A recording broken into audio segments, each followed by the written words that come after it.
Hello everyone. Today we are going to read our next chapter, Early Kingdoms. About 2500 years ago, big kingdoms developed in the Ganga Valley. Each had a well defined territory and government. Some of these kingdoms later grew into powerful empires. Sources. Our main sources of information about this period are the Vedic texts such as the Brahmanas and the Upanishads and Buddhist texts such as Jatak tales. They refer to the Janpads and Mahajanpads which existed in this period. Janpads and Mahajanpads. You have read earlier that the Aryans lived in villages. A person's life revolved around the tribe. A big change came about around this time. Iron began to be used on a much larger scale.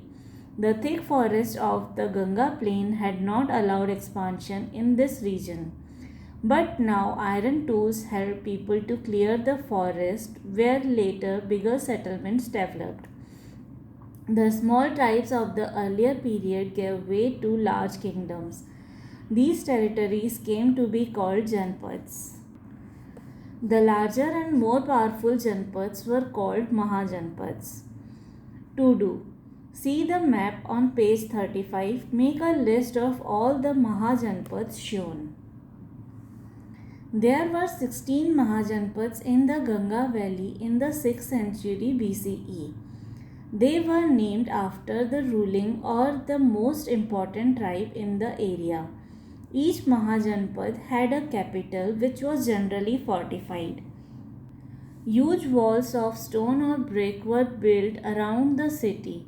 This was perhaps to resist attacks by neighboring kingdoms. The Mahajanpads were of two types, republics and monarchies. Republics. A republican Mahajanpad was ruled by a group elected by the common people. There was no king. Decisions were taken by a majority vote. The Shakyas and the Lichavis were the important republics. Monarchies. The monarchical Mahajanpads were ruled by kings.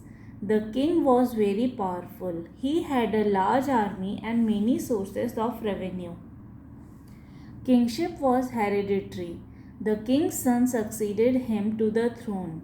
Magad, Vads, Avanti, and Kosala were the greatest of these kingdoms. Think and answer. Which form of government, republican or monarchical, was better suited to those times? Why? Is modern day India a republic or a monarchy? The Ashwamedh or the horse sacrifice ceremony was often performed by powerful kings. The king, wishing to perform the ceremony, set a horse free to roam through the kingdoms of other rulers. If a king allowed this sacred horse to pass through his territory, it indicates that he had accepted the superiority of the first king. But if a king stopped the horse, it meant that he was challenging the authority of the first king. A battle followed such a challenge. At the end of the whole process, there was a grand ceremony. Kings of the neighboring kingdoms were invited to it. The king who was to perform the sacrifice was proclaimed the King of Kings.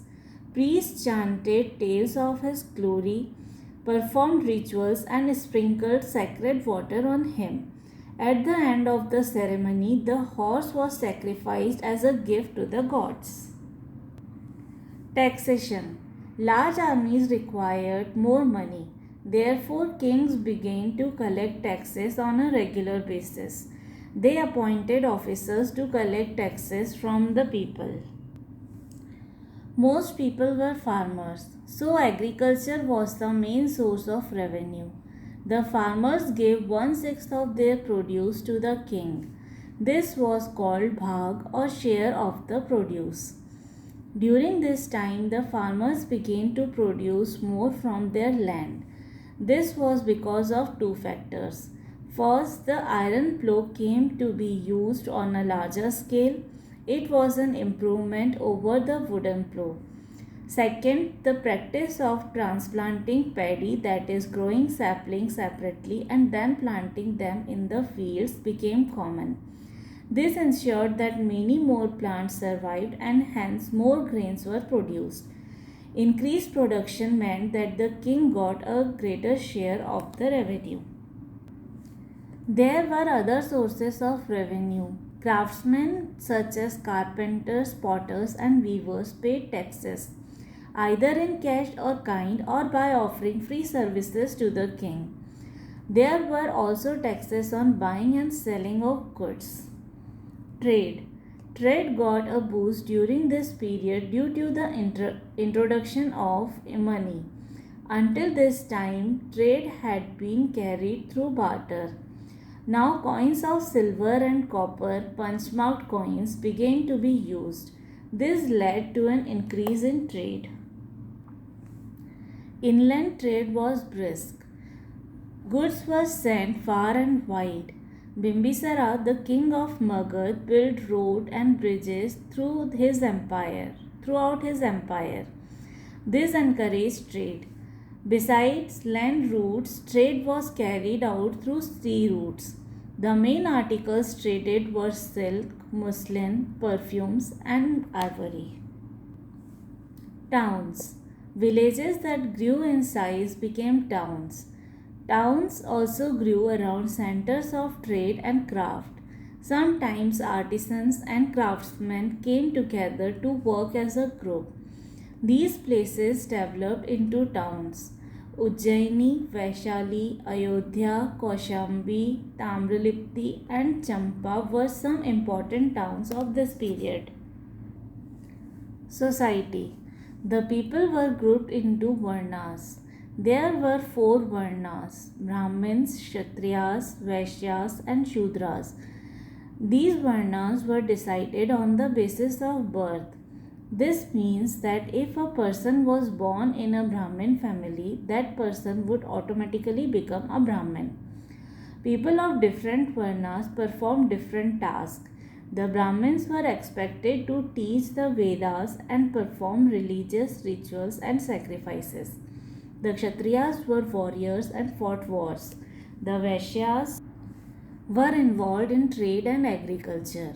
Only the first 3 Varnas could study the Vedas and perform sacrifices. The Shudras had to serve the other 3 groups. In addition, there was another group of people, the untouchables, who were even lower in social rank than the Shudras. Find out what kind of work did the untouchables do. The birth-based Varna system was disliked by people of the lower Varnas. Over time, the Varna system became more and more rigid. Professions became hereditary and there were separate rules for each Varna. Magad. Magad was a monarchy ruled by a king. During this period, it was the most powerful Mahajanpad. This was due to many factors. Magad was located in the Gangetic basin where the soil was very fertile and yielded good harvest. Land tax was high and it provided a large income for the kingdom. This enabled the kings to maintain a large army. The forest provided Magad with timber and elephants. Timber was used to build houses, forts, and chariots. Elephants were used in the army. Magad has large deposits of iron ore. Iron was used to make agricultural implements, tools, and weapons of war. Magad was protected by nature. The old capital of Rajgriha, present-day Rajgir, was surrounded by hills on all sides. The new capital, Patliputra, present-day Patna, was situated along river Ganga. These were natural barriers against any attack on the kingdom. Magad had a flourishing trade with other regions. Profits from trade also helped the king to maintain a large army. Magad was ruled by very powerful kings such as Bimbisara, Ajatashatru, and Mahapadma Nanda. They were always trying to expand their territories. Magadh remained powerful for hundreds of years. The Shishunag and the Nanda kings made the kingdom strong. It continued to remain powerful under the rule of the Mauryan kings. The Vajji Confederacy. The Vajjis were a confederacy of many clans, of whom the Lichavis were the most powerful. Their capital was Vaishali in present day Bihar. You have read earlier in the lesson that the Lichavis were a republic. They were not ruled by a king. Decisions were taken by the people themselves. For example, if a major decision had to be taken, people gathered and discussed what was to be done. The Lichavi Republic remained independent for a long time. Finally, Ajatashatru conquered this Mahajanpad. So this was our chapter Early Kingdoms. You can find the links to other chapters in the description box below. Thank you everyone.